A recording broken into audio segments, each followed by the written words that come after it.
I requested an early review copy and Berkley blessed my inbox with I Punched an Alien and Now We're in Couples Therapy. This is book 2 in the Cosmic Chaos, and I was so glad to return to Waffles. This is a world where giant blue alien men roam, and I've loved everything that Kimberly Lemming has published so far, and I was equally as excited to read book 2 in the Cosmic Chaos because I rated the first book 5 stars. This book follows Blair, a guitarist who gets abducted from Earth and is dropped onto a discount Earth that has apparently found her perfect alien match. Blair and her perfect match both are unapologetically fiery, and sometimes that is taken literally. This is a dual POV reluctant enemies to lovers romance with plenty of forced proximity. There's a lot of chaotic adventures, and these two spend a lot of time misunderstanding each other before realizing that they actually do match each other's freak. Blair definitely makes her man work for it, and I was rooting for them, but I also spent an equal amount of time in several scenes thinking, what the heck are you guys doing?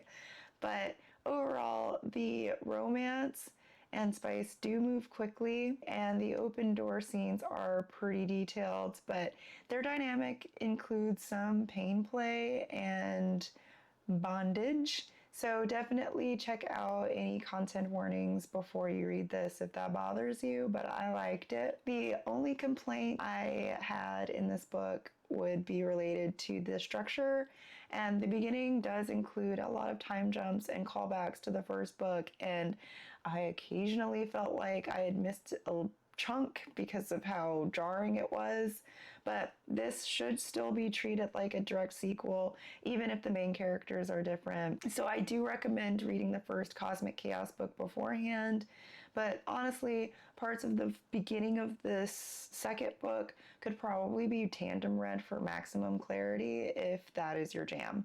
But I didn't and still was able to follow the plot. Once the main trials of the couples therapy began, I was much more invested in the story as a whole, and I laughed a lot more in the second half of the book than the first, and I thought that the story found its direction through the absolute randomness that occurs through that whole storyline. But overall, I had fun returning to the world of Waffles, even though the story didn't pull me in as much as I wanted to in the beginning. But overall, I did unexpectedly learn a lot about reptiles and dinosaurs. So I Punched an Alien and Now We're in Couples Therapy releases on August 18th. If you've read this already, let me know what your thoughts are.